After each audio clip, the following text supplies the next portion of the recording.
Why don't we check out this video really quick from Jordan Peterson. Jordan Peterson's been uploading a lot of clips as of late.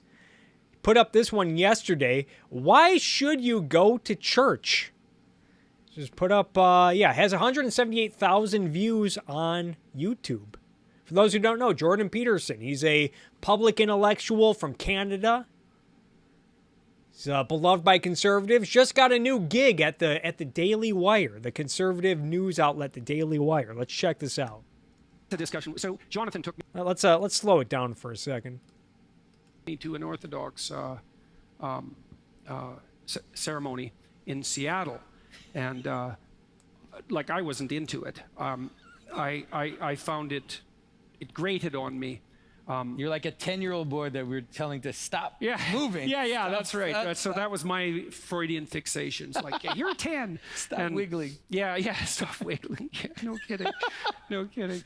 But, there's been a lot of water under the bridge since then, man. And I went to an Orthodox mass here a couple of weeks ago, and I found it and a Catholic one a week before that. I was down at Franciscan University, and I found it unbelievably soothing, which is very much unlike the reactions I've had before. And that was partly, for complicated reasons, because I actually find any place that isn't a bloody nightmarish catastrophe soothing now. And so, I mean that, man.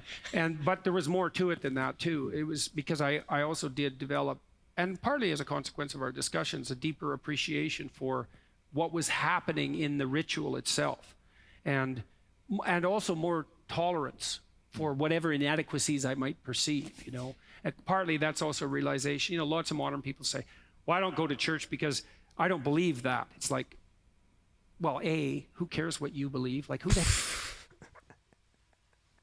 That's his answer? Why would you go to a church based on a set of ideas that you don't believe? So what's his argument? Like, go to church even if you don't believe in it? What kind of logic is that? The hell are you anyways? Like, would he apply this to mosque? No, of course not. I don't go to mosque because I'm not a Muslim. I'm not a believer in the Islamic faith. Should I just go anyway, even if I don't believe in it? And why do you even care what you believe? And how's that working for you, this belief set that you theoretically have? Yeah, how's that working out for you? Presumably bad, so just go to church even if you don't believe in it. So how sophisticated is that? Like, are you Plato or what? Yeah, who do you think you are, having your own thoughts? Well, idiot. Here's the church and here's me and I'm right. It's like, well, no, you're not. And yeah, you're not right. How dare you? Who do you think you are, Plato? First and second, you don't even want to be, because that's a great place to be, like pinnacle. And first and second, you don't even want to be, because you don't even want to be right. That's a great place to be. Like, yeah, who wants to be right? Who do you think you are, thinking you're confident in your beliefs? And even if you're right, do you really want to be right? Go to church. Pinnacle of brilliant wisdom. It's completely solipsistic. No tradition for me, thank you very much.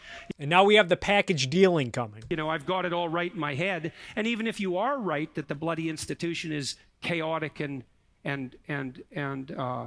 decadent in some fundamental sense, it's like, well, good. There's something for you to do, like there always has been throughout the entire history of mankind. Sounds like the broken window fallacy. Because that's so. Oh, you might have some gripes with the church. You might you might see some corruption, some decadence, according to him. But that's a good thing, because then you can help fix it. Cyrus, right?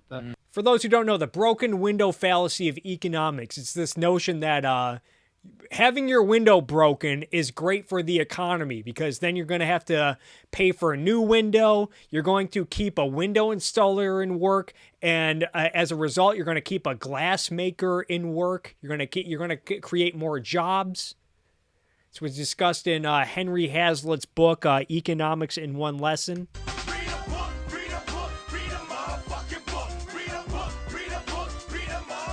Which you can find free PDF versions of that book by just looking it up. The once great king who's fallen into disrepair. It's like, well, if the church is broken and you're the genius to see it, why do you go fix it? Yeah. Well, then you might... That's why you should go to church, because the church might be corrupt, and it's up to you to fix it. Say, well, we'll just abandon it. It's like, okay, well, fine. You're going to get rid of that, eh? You're going to get rid of marriage. You're going to get rid of funerals. You're going to get rid of Christmas. Yeah, yeah. Here's the package dealing. Well, if you abandon church, you might as well give up on monogamous relationships and Christmas, holidays. You're going to get rid of any sense of sacred time. You're going to dispense with the whole history of what Judeo-Christian thought. You're going to dispense with the idea of the sacred nature of the individual. Yeah, Christianity. That's really responsible for the notion of the individual. How far are you willing to go with this? Now, in all credit, you can make an argument that Christianity did play a role in the concept of the individual, in individualism. Believe me, that question is right in front of you, because there's a wave of radicals who are asking you at every moment, what makes you so sure that there's a difference between a man and a woman? And here's the false dichotomy coming. Like, no, there isn't. Or the yes, there is when we want there to be, and no, there isn't when we don't want there to be. You saw that with the Supreme Court appointment. It's like, we have to have a woman, but there's no such thing as a woman. It's like,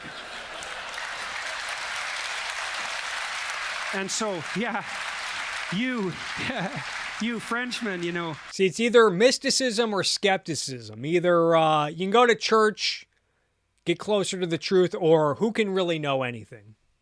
You've abandoned your It's either tradition or nihilism.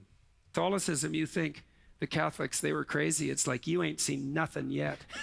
And so I believe, and Jung kind of convinced me of that. He more or less posited, and you could say the same thing about It's either Christianity or it's the nuttiness of the woke left.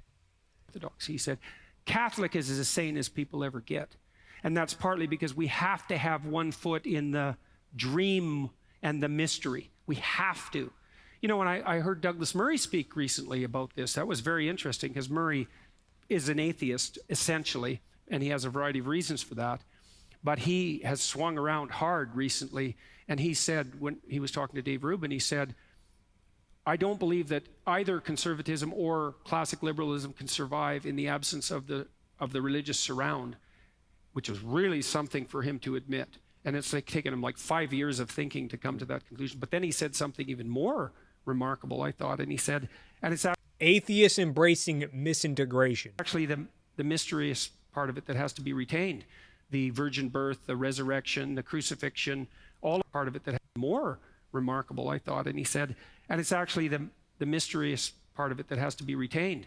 The virgin birth, the resurrection, the crucifixion. So the most mystical elements of the Bible need to be maintained, according to Douglas Murray and Jordan Peterson. All of that crazy mythology, let's say. It's not that like Christianity may have accidentally provided us with some good concepts, may have in some ways put us in the right direction, maybe gives us a little order in a vacuum of chaos and anarchy.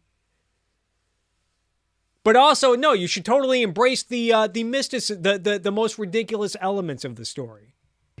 Because otherwise it just degenerates into another form of cheap social justice. And don't we have social justice or Christianity? Enough of that. And I think that's, now I don't know what to make of that, because, and that's why we have discussion continually about what would you say? The transcendent, I suppose, the miraculous, the transcendent, the idea of the resurrection. No love for Ayn Rand, Ayn Rand, Ayn Rand. For example, and all of that. It's like, what do you do with that? And the answer is, we don't know, but we don't throw it out without having some sense of what's going to come in to replace it. And we're seeing that now. Look at us. We're so confused. No bloody wonder the Russians are at war with us. It's like, we're not having anything to do with those people. Yeah, and how are the Russians justifying their war against the Ukraine?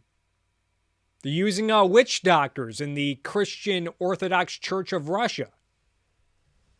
They simultaneously proclaim that a woman is absolutely necessary for the... I guess you can say partly. Of course, there's a lot of nationalistic elements to Putin's ambitions, but yeah, he's using he's been playing grab ass with the head of the Russian Orthodox Church for a long time.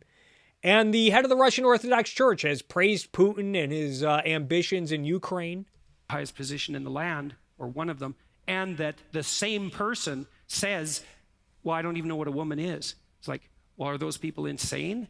It's like, clearly, that's just way too far, right? Like, when I talk to my Democrat friends, I say, look, you can have one of those.